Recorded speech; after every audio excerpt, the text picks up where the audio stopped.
E aí eu falo assim, Su, mas da onde você veio? Como é que começou toda essa história de querer, né? Eu tô aqui minhas fotinhas. Gente, eu tenho poucas fotos da época da escola. Mas essa foto aqui da minha família, eu gosto muito dessa foto. Né? Bem na Copa do Mundo, bem patriota eu tô aqui nessa foto. Pós, né? E olha que a gente perdeu em 98. Mas eu trouxe aqui que mesmo com toda essa inovação, a nossa humanidade, ela não tem como ser copiada pelo IA e nem pela tecnologia, nada. Porém, a gente precisa, né, e aí eu, como cientista social, preciso entender também que precisamos aprender como se relacionar com ela. Porque muita gente, né, e a gente está falando que teve muitos turnover, né, teve muita demissão recentemente no Brasil, muitas pessoas foram contratadas na época da pandemia, né, para trabalhar home office, os professores tiveram que adaptar, aprender a falar aqui com a câmera, tudo isso realmente aconteceu. E aí a gente teve que se adaptar, né? Então, dentro da nossa casa, ela virou casa, ela virou lar, ela virou escritório. Tudo bem, passou-se, né? Graças a Deus, a gente estava em guerra de saúde, né? Passou, mas os alertas que a pandemia da Covid nos trouxe foi reflexões que a realidade pós-moderna já estava nos empurrando para ela, como já dizia Bauman, como já dizia Weber e vários outros autores sociológicos, quando fala que a nossa realidade está cada vez mais líquida. Por ser líquida, quer dizer, mas o que é líquida? Eu nunca ouvi esse autor. Várias referências, eu vou trazer depois todas as referências para vocês. Líquida quer dizer o quê? Fluida, passageira, rápida, então a nossa vida pode se perder muito fácil. Os relacionamentos, eles são cada vez mais passageiros. E isso também em relação ao trabalho. Quem é da tecnologia, ou que já tem uma relação próxima com elas, né? Me contem aqui as áreas que vocês fazem parte, né? Acho que eu já vi aqui Bruna Advocacia, vão colocando a área de vocês, aqui o Everton Administração, Fernanda, não sei. Vamos colocando aqui para a gente analisar, e eu vou usando vocês como exemplo para cases também, tá? Para alinhar aí melhor o nosso papo. Então, todas essas áreas, elas precisam entender que elas vão estar impactadas com a tecnologia, com a inovação. Sabendo disso, precisa esse processo de adaptação. Então, o profissional do futuro, o que as empresas buscam, era essa adaptação, era essa inovação. Marcos colocou, analista de sistema. Aí temos uma pessoa puramente da tecnologia, né, que se formou aí, que está dentro dos cenários.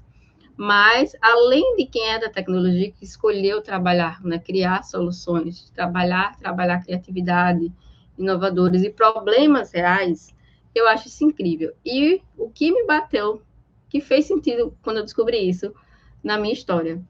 Em 2019, né, eu era professora, né, eu sou professora, e eu dava aula, fui dar aula, né, para o Sertão, para um grupo, né, para a Universidade, Instituto Federal e para cursos técnicos voltados para a área de tecnologia. Análise de sistemas, como marcas, técnico informática, química, áreas que não estão muito adversas, assim, à minha área, né, mais social. E aí, onde eu vou, eu levo meus projetos, né, porque eu amo projetos, sempre trabalhei com projetos. E eu trouxe isso, e foi quando eu comecei a entender e começar a buscar conhecimento sobre a tecnologia. Eu falei, nossa, como a tecnologia pode impactar vidas e transformar realidades.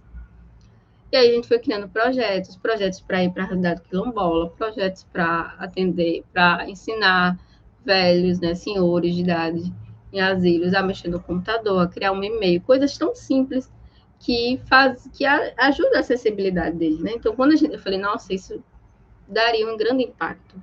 Mas por que as tecnologias emergentes, como eu falo, né, que são as novas, e mais abertas e democráticas, ficam apenas para alguns e não para todos?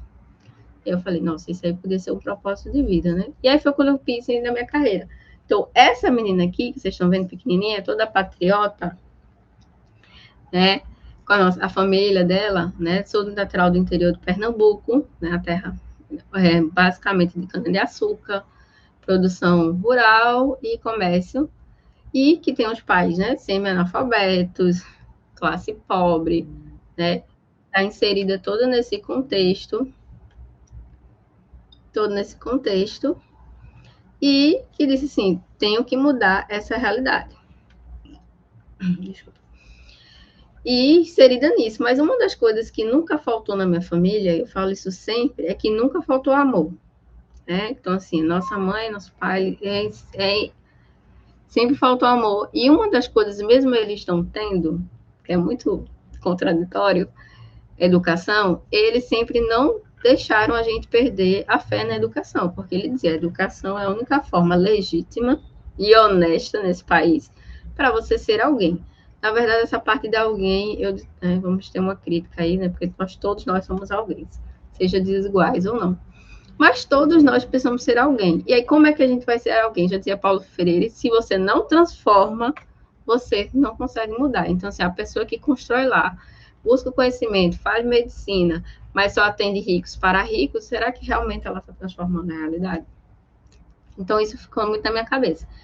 E aí eu fui pesquisadora, eu botei uma fotozinha aqui para vocês, eu já fui aqui. E aí na universidade foi que abriu as minhas possibilidades de dizer assim, não, vou aproveitar o máximo que eu puder da minha vida. Exatamente, está aqui a foto bem, uma rave da universidade, mas eu literalmente vivia na universidade, né? Então eu fiz universidade pública, então eu acordava de 7, saía da universidade, era 11 horas da noite, e aproveitava o máximo que eu podia. Projetos, estou lá, extensão, ganha bolsa, estou lá, artigo, estou lá. Por quê? E hoje eu ensino, para quem é meu mentorado, ou aluno que me pede conselhos, eu falo, olha, a tua oportunidade de estar na universidade é aproveitar o máximo que tu tiver. Máximo, máximo. Porque depois tu vai sair da universidade com o diploma no braço e um sonho de ter um emprego e não vai conseguir. Lógico, se você estiver usando apadrinhamento aí, que eu não tinha na minha época, né? Não tinha apadrinhamentos, fica mais fácil. Mas se você quiser entrar no fluxo corporativo, né? No dia a dia, aprender, realmente você tem que rebolar. Já dizia Sandy Júnior. E aí, nisso eu aprendi que, nossa, a tecnologia pode me abrir muitas portas. Aí eu vou aprender muito com ela e eu posso trazer isso para a minha realidade, aprendendo como ser muito mais flexível, aberta, processos e utilizar a inovação a meu favor. Eu já trabalhava com projetos ágeis, com projetos tradicionais, né, bem PMBOK, não sei se vocês conhecem, quem é engenheiro já deve conhecer. E é um grande livro assim de conceitos e né, sobre construir projetos, cronogramas, controles. Só que aí quando eu fui aprendendo e descobrindo, tem muito mais ainda sobre isso, tá?